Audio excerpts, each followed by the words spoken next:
जय जय राम, श्री राम जय राम, जय जय राम, श्री राम जय राम, जय जय राम, श्री राम जय राम, जय जय राम, श्री राम जय राम, जय जय राम, श्री राम जय राम, जय जय राम। अब आप लोग बहुत एकाग्रचित होकर सुनिएगा।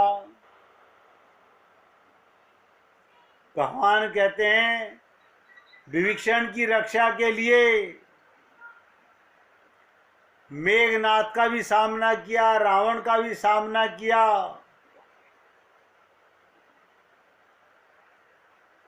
तो श्री राम रुदन करते हुए संबोधित करते हैं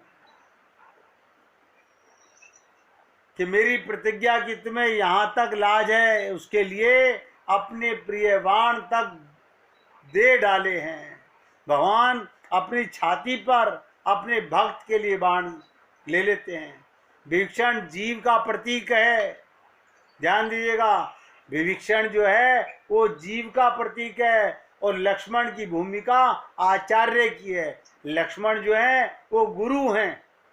गुरु की जीव पर आने वाले आघात को, जीव पर आने वाले आघात को, दोष को सृष्टि की मर्यादा के लिए स्वयं गुरुजी स्वयं स्वीकार कर लेते हैं।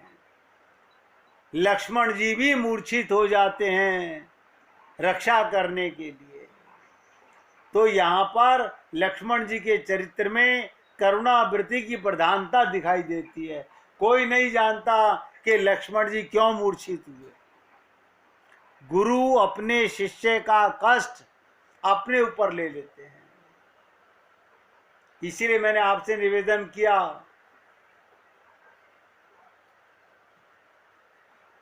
संत गाथा में एक प्रसिद्ध कथा है, ध्यान से सुनिएगा। किसी साधक के मन में दुर्बलता की वृत्ति आ गई। कोई साधक अपने को साधना करने में दुर्बल मानने लगा। उसका मन बार बार उधर जाने को करता। किधर जाने को करता? जिधर वैश्याएं रहती थी। साधक का मन बार बार वैश्याओं की तरफ जाने का करने लगा। जब भी वो उधर जाता अपने गुरु को सामने खड़े हुए देखता। जब भी पाप की मन में बात आती अपने गुरु को पहले सामने देख लेता। वो रात में कई बार, ध्यान दीजिएगा, रात में कई बार वैश्या के दरवाजे तक गया और हर बार गुरु को वहां खड़ा देखकर वापस लौट आया। तब तक उसे बड़ा आश्चर्य हुआ और उसने सुबह गुरुजी से पूछा, मैंने आपका दर्शन कल रात वहां किया, ये कैसी बात है? बहुत ध्यान से सुनिएगा। एक शिष्य का मन वैश्या के कोठे पर जाने का बार बार करता है। जब वहां तक जाता है अपने गुरु को सामने देखता है। उसने एक बार, दो बार, चार बार प्रयत्न किया लेकिन कामयाब नहीं हुआ। तो अगले दिन सुबह अपने गुरु से पूछा कि मैंने आपका दर्शन कल रात वहां किया, ये कैसी बात है? गुरु बोले, ये तो तुम्हारी कृपा है। देखिएगा कमाल की बात। गुरु क्या कहते हैं? ये तो तुम्हारी कृपा है। रात भर तुम जिस तरह व्यग्र थे, तुम्हारे मन में वासना की ज्वाला जिस तरह धधक रही थी, वो देखकर तुम्हारी रक्षा के लिए मुझे बार बार वहां उपस्थित होना पड़ा। अब गुरु की वैशाल्य में ये जो उपस्थिति है, ये शिष्य की रक्षा के लिए, उसके कल्याण के लिए है। इसी प्रकार लक्ष्मण जी भी सृष्टि की मर्यादा को स्वीकार करके जीव की रक्षा के लिए मेघनाथ द्वारा चलाए गए शक्तिवान रूप दोष को स्वीकार कर लेते हैं और मूर्छित होकर लक्ष्मण जी गिर पड़ते हैं। देखिएगा, मूर्छित होने के बाद भी मेघनाथ ने बड़ा प्रयत्न किया कि लक्ष्मण जी को उठा के अपने पिता के चरणों में ले जाके डालूंगा, कि दोनों भाइयों में से एक को तो मैंने आज मूर्छित कर दिया। लेकिन मूर्छित लक्ष्मण को भी मेघनाथ नहीं उठा पाया, और मेघनाथ नहीं, वहां जितने योद्धा थे कोई लक्ष्मण जी के मूर्छित अवस्था में नहीं उठा पाया, और हनुमान जी स्वयं अकेले उन्हें उठाकर ले जाते हैं, अब प्रभु की गोद में सुला देते हैं। यहाँ वैराग्य दो भूमिकाओं में दिखाई दे रहा है। लक्ष्मण जी मूर्तिमान वैराग्य हैं और हनुमान जी भी वैराग्य हैं। एक वैराग्य मूर्छित है तो दूसरा चेतन है। चैतन्य वैराग मूर्छित वैराग्य को ले जाकर प्रभु की गोद में रख देता है। इससे क्या मालूम पड़ा, मूर्तिमान वैराग्य की चिकित्सा कैसे की जाए। यदि भगवान राम चाहते तो अपनी ईश्वरीय पद्धति से लक्ष्मण को तत्काल जीवित कर सकते थे। ध्यान दीजिएगा, भगवान राम चाहते तो लक्ष्मण को तुरंत उठा सकते थे, लेकिन भगवान ने ऐसा नहीं किया।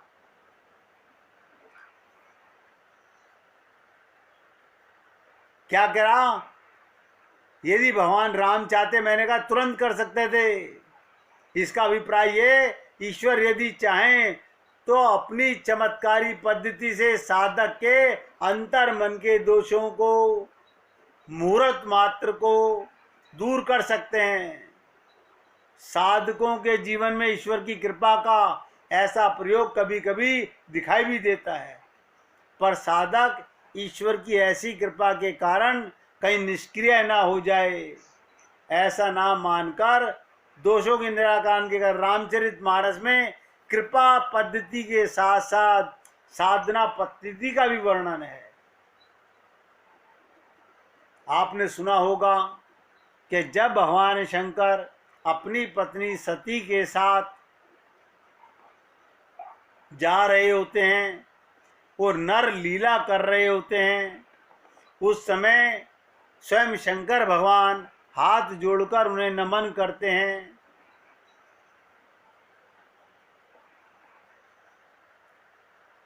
लेकिन ये लीला सुनाते हुए भी शंकर भगवान अपनी पत्नी को फिर समझा रहे हैं, पार्वती को, हे उमा करत रघुपति नर लीला। भगवान नर लीला कर रहे हैं। लक्ष्मण को चाहते एक पल में उठा सकते थे। अब ध्यान से सुनिएगा, इस समस्या का समाधान मानवीय पद्धति से करना चाहते हैं। वे मानो बताना चाहते हैं, जब हमारा वैराग्य, हमारे जीवन का सद्गुण किसी दुर्गुण के प्रहार से मूर्छित हो जाए, आपके सत्संग पर, आपके भगवत प्रेम पर, आपकी साधना पर अगर कोई संसार का प्रेम हावी हो जाए और दुर्गुण के कारण आप पर मूर्छित हो जाए, प्रहार हो जाए, तो किस पद्धति के द्वारा उस प्रहार को झेलना चाहिए। वो नर लीला करते हुए हनुमान जी से क्या पूछते हैं भगवान, देख कैसी विचित्र लीला कर रहे हैं भगवान। हनुमान जी प्रभु के सामने एक बार दूसरा विकल्प रखते हुए जाते हैं। वे एक उपाय ये भी रखते हैं, उपाय सुनिएगा ध्यान से। भगवान हनुमान जी कहते हैं, मैं चंद्रमा को वस्त्र के समान, ध्यान दीजिएगा, ये अमृत कहाँ से आएगा, लक्ष्मण को मूर्छित कैसे दूर की जाएगी, तो हनुमान जी क्या कहते हैं, मैं चंद्रमा को वस्त्र के समान निचोड़कर उसके अमृत ला करके आपके सर नवाऊंगा। मैंने सुना है चंद्रमा में अमृत है, वो अमृत लक्ष्मण जी के मुंह में डाल के मैं उन्हें चैतन्य कर दूंगा। प्रभु कहते हैं नहीं हनुमान, तुम्ही ने तो एक दिन कहा था शशि तुम्हार प्रिय दास, अब एक भक्त को बचाने के लिए दूसरे भक्त को निचोड़ने का प्रस्ताव उचित नहीं है। तब हनुमान जी ने फिर क्या कहा, फिर ऐसा करता हूं राहु को लेकर, कभी सुना नहीं होगा, हनुमान जी कहते हैं राहु को लेकर उसके द्वारा सूर्य ग्रहण करवा देता हूं, जिससे सूर्योदय ही ना हो और लक्ष्मण जी के प्राण बच रहे। इस पर भी प्रभु कहते हैं हनुमान, हम लोग संसार में अंधेरा फैलाने नहीं आए हैं, व्यर्थ में सूर्य के प्रकाश को नहीं ढकना, हम तो प्रकाश फैलाने आए हैं। इसलिए अंधेरा फैलाकर यदि लक्ष्मण के प्राण बचाए गए तो वह मुझे आदर्श के अनुकूल नहीं लगता। क्या आप लोग समझ पा रहे हैं कि लक्ष्मण मूर्छित हैं किसकी रक्षा के लिए? लक्ष्मण गुरु के रूप में हैं और मेघनाथ के द्वारा शक्ति बाण खा करके विभीषण की रक्षा करते हुए और भगवान की गोदी में हनुमान जी उनको तरह तरह की बात बता रहे हैं कि प्रभु मैं चंद्रमा का अमृत निचोड़ के ला सकता हूँ, मैं सूर्य को छुपा सकता हूँ, लेकिन भगवान ने दोनों बातें अस्वीकार कर दी। इसके बाद हनुमान जी ने तीसरा विकल्प बताया। क्या कहा, आप आदेश दीजिए तो नीचे मृत्यु को, काल को मूषक के समान पटक दूं। हनुमान जी कहते हैं आप मुझे आज्ञा दीजिए, मैं यमराज काल को भी मार सकता हूं।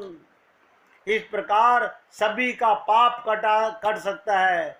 हनुमान जी का तात्पर्य था व्यक्ति मृत्यु के द्वारा मरता है, अब अगर मृत्यु को ही मार डाला जाए तो किसी के भी मरने का डर नहीं रहेगा। इस प्रकार लक्ष्मण जी भी मृत्यु की पकड़ से बच जाएंगे। इस पर भी प्रभु ने क्या कहा, अच्छा हनुमान ये बताओ कि मृत्यु का निर्माण किसने किया है? ध्यान दीजिएगा, भगवान क्या कह रहे हैं हनुमान जी से, तुम मृत्यु को मारना चाहते हो तो पहले ये तो बताओ कि मृत्यु का निर्माण किसने किया है? तो क्या बोले हनुमान जी, आपने। जानते हो मैंने मृत्यु को क्यों बनाया? भगवान राम कहते हैं इसलिए कि लोगों में वो भय की सृष्टि करे जिससे वो सही दिशा में चलें। जब मृत्यु का भय होने पर भी लोग मनमाना आचरण करते हैं, तब यदि तुम मृत्यु को मार डालोगे तो उनका आचरण और मनमाना हो जाएगा। अभी तो लोग वाग थोड़ा बहुत मृत्यु के भय से भगवान की ओर बढ़ भी रहे हैं। अगर मृत्यु को ही समाप्त कर दिया जाए फिर तो ये जीव कभी भगवान से प्रेम नहीं कर पाएगा। वह अपने को अजर अमर समझकर जाने फिर कैसी जीव मनमानी करेगा। तो क्या कहा, ध्यान से सुनिएगा। हनुमान जी कह रहे हैं प्रभु क्या मैं स्वर्ग से वैद्य अश्वनी कुमारों को पकड़ करके ले आऊं? हनुमान जी का अगला प्रस्ताव भगवान राम ने उसके लिए भी मना कर दिया। तब जामवंत जी ने सुझाव दिया, सुना है महाराज लंका में कोई नामी वैद्य है, यदि आपको अनुमति हो तो उन्हें बुलाया जा सकता है। और प्रभु ने प्रसन्न होकर तुरंत, देखिएगा कमाल की चीज, भगवान स्वर्ग से भी वैद्य अश्विनी कुमारों को नहीं बुलाना चाहते और लंका के वैद्य को बुलाना चाहते हैं। यदि भौतिक संदर्भ में संसारिक दृष्टि से देखा जाए बड़ी अटपटी बात है। कहीं कोई व्यक्ति शत्रु के डॉक्टर को बुलाता है, अपने दुश्मन के घर से डॉक्टर को बुलाता है, वो तो डरेगा कहीं शत्रु का वैद्य उसे दवा के स्थान पर जहर ना दे दे। पर शत्रु पर भला कौन भरोसा करेगा। लेकिन भगवान राम का तर्क ध्यान से सुनिएगा। रामचरितमानस को सुनते हो, रामचरितमानस के एक एक चौपाई के सांकेतिक तात्पर्य को समझिएगा। भगवान का राम का अभिप्राय क्या था? उनका अभिप्राय ये, भले ही आप शारीरिक संदर्भों में शत्रु के वैद्य पर भरोसा ना करें, पर मानसिक संदर्भों में शत्रु का वैद्य ही अधिक काम का होगा। बड़ा सांकेतिक प्रश्न है। क्या प्रसंग था? वैद्य कौन है? कौन है वैद्य? वह जो त्रिदोष का ज्ञाता है। इसका तात्पर्य क्या? ध्यान दीजिएगा। आप लोगों को अगर याद रहा हो, मैंने कल आपसे कहा था त्रिदोष कौन से हमारे अंदर जीवन में। हमारे शरीर में 3 प्रकार के दोष कौन से हैं? वात, पित्त, कफ। तो यहां पर प्रभु राम कह रहे हैं वैद्य कौन? वो जो त्रिदोष का ज्ञाता है। इसका तात्पर्य जो दोष देखने में जितना विद्वान होगा वो उतना ही कुशल वैद्य होगा। अब जो मित्र वैद्य है वो तो दोषों को उतनी बारीकी से नहीं देखेगा जितना शत्रु का वैद्य। और वैद्य बिना दोष देखे दवा नहीं देगी। अतः भगवान राम का तात्पर्य था, दोष रहित ही अगर बुलाना है तो लंका से बुलाओ। अब आप लोग देखिए, निवेदन कर रहा हूं सभी पुण्य आत्माओं से, बहुत एकाग्र चित्त होकर सुनिएगा जो चर्चा मैं अब बताने जा रहा हूं। शरीर के संदर्भ में चिकित्सा की पद्धति है, इलाज की पद्धति है कि जो मित्र है वो हमारा चिकित्सक हो। हम डॉक्टर किससे इलाज कराना चाहते हैं? जो हमारा जानकार हो। पर मन के संदर्भ में चिकित्सा की पद्धति है जो शत्रु का चिकित्सक ही हमारे लिए अधिक काम का होगा। वो हमारे दोषों को गहराई से छानबीन करेगा। हमारे दोष नहीं देख सकते, उन दोषों को उजागर कर देगा जिनको हम अपने प्रति पक्षपात के कारण देख नहीं पाते। इस संदर्भ में एक बहुत सुंदर प्रसंग याद आ रहा है संत पलटू दास जी का। संत पलटू दास जी एक बहुत ही प्रसिद्ध संत हुए भारतवर्ष के अंदर। बड़े वैरागी थे, फिर भी कुछ लोग उनकी कठोर आलोचना किया करते थे। ऐसे आलोचकों में जो सबसे प्रखर था उसकी एक दिन मृत्यु हो गई। देखिएगा, पलटू दास की जो आलोचना करता था उसकी मृत्यु हो गई। पलटू दास के भक्त इस पर बड़े प्रसन्न हुए कि चलो उस दुष्ट का पीछा छूटा। पर यह समाचार जब पलटू दास जी को दिया गया, उनकी आंखों में से आंसू गिरने लगे। भक्तों को बड़ा अचरज हुआ। वे कहने लगे, महाराज, ऐसे दुष्ट व्यक्ति की मृत्यु पर आप आंसू बहा रहे हो, जो निरंतर आपकी झूठी निंदा किया करता था। काश आप और हम लोग इस बात को समझ सकें कि पलटू दास जी ने क्या जवाब दिया। सुना कि निंदक मरी गया। ध्यान दीजिएगा, सुना कि निंदक मरी गया, पलटू दिया रोए, निंदक जीवे जुगन जुग, काम हमारो होए। भला उससे क्या काम होगा महाराज? काम हमारो होए बिना कोड़ी को चाकर। वो तो सदा हमारी बुराई करता था, उसका मर जाना अच्छा है।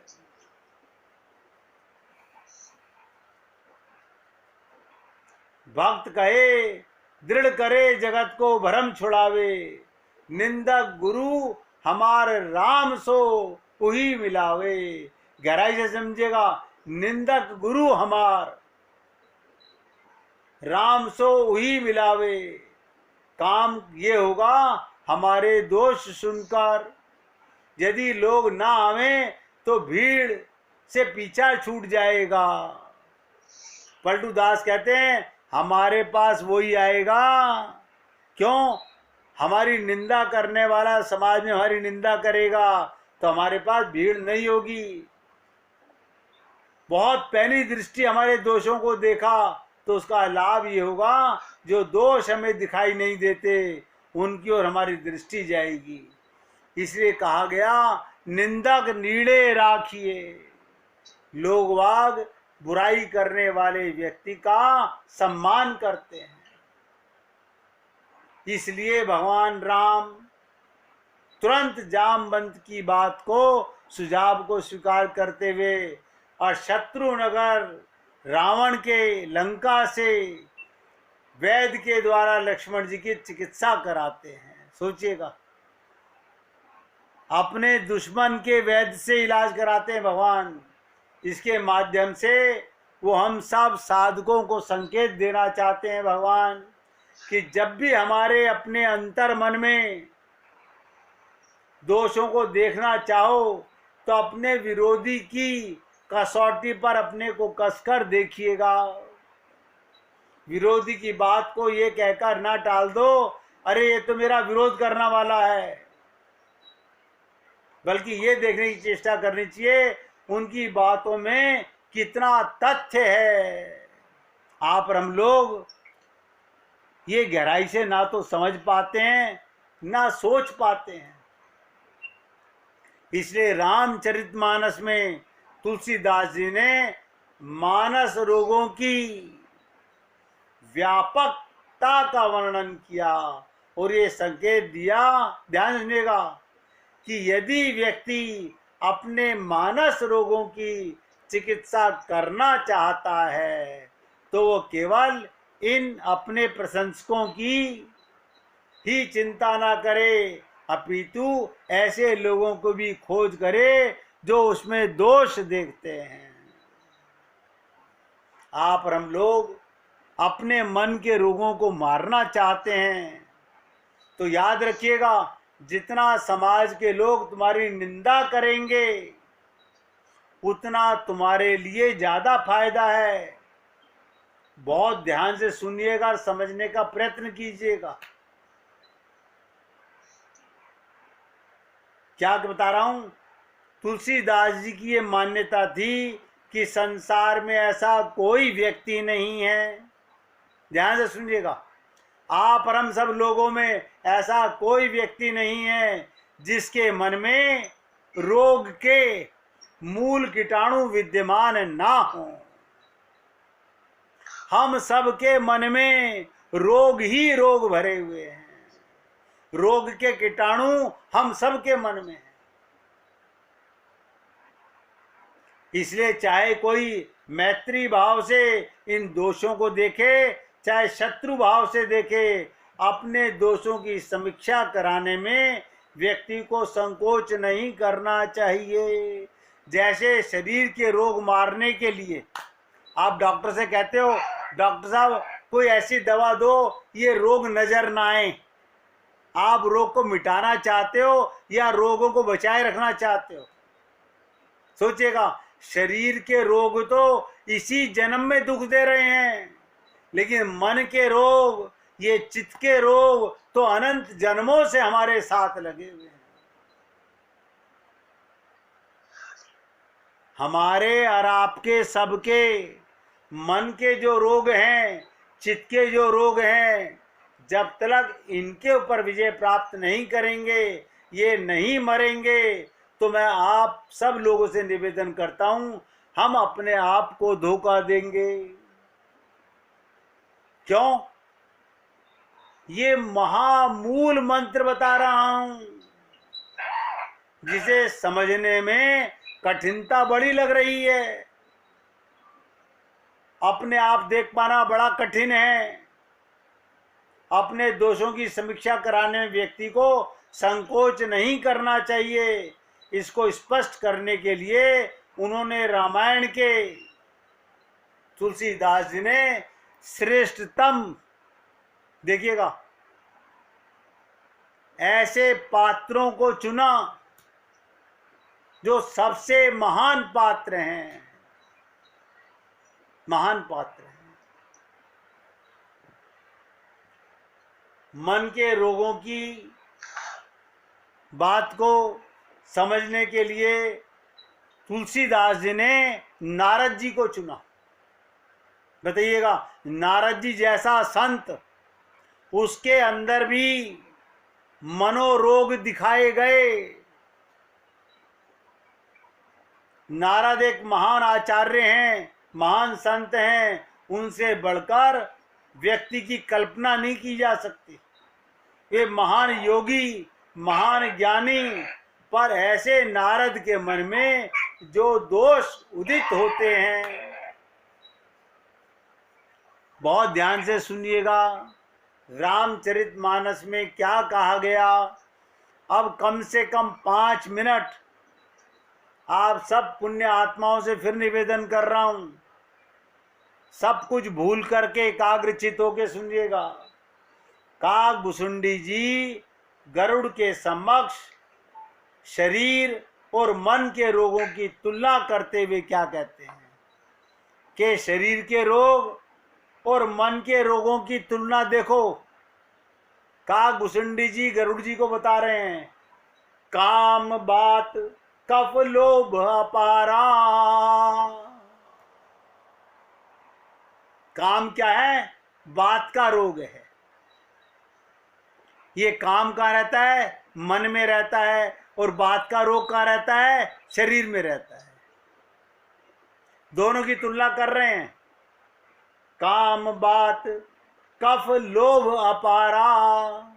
ये जो कफ है, जिनको कफ का रोग है, वो लोभी होते हैं। ध्यान दीजिएगा, कफ तो शरीर में होता है और लोभ मन में होता है।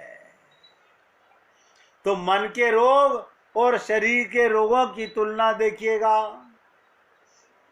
और आज आपके साथ इतनी चर्चा कर रहा हूं, क्यों?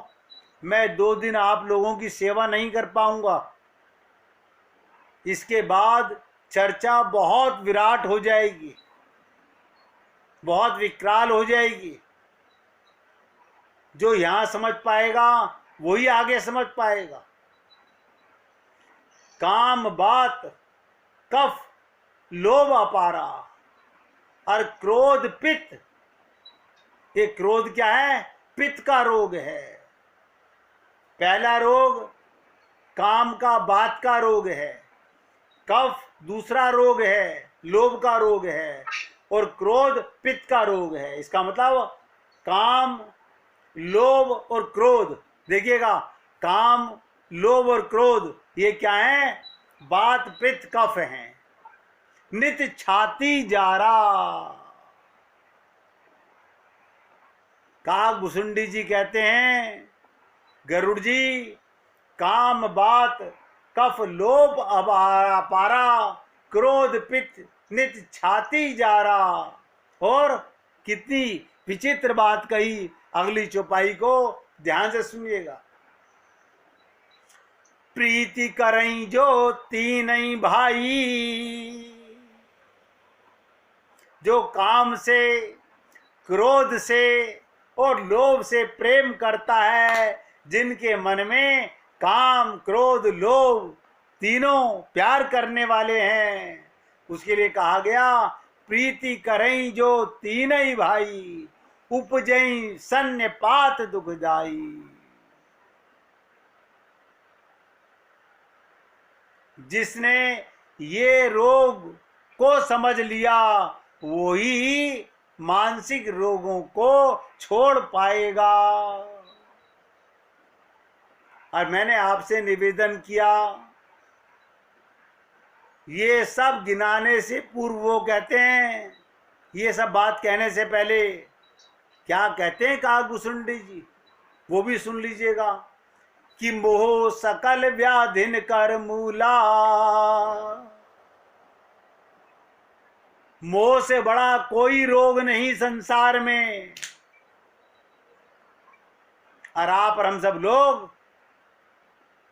मोह के कारण ही आश्रत भगवान से विमुख हैं। ना गुरु की शरणागति पक्की कर पाते हैं, ना भगवान से सच्चा प्रेम कर पाते हैं, एक मोह के कारण। सारी व्याधियों के मूल में मोह है। इसे यदि नारद जी के प्रसंग से समझेंगे तो बात स्पष्ट हो जाएगी। ये चर्चा मैं आपके साथ 11-12 तारीख को छोड़कर 13 तारीख से करूंगा।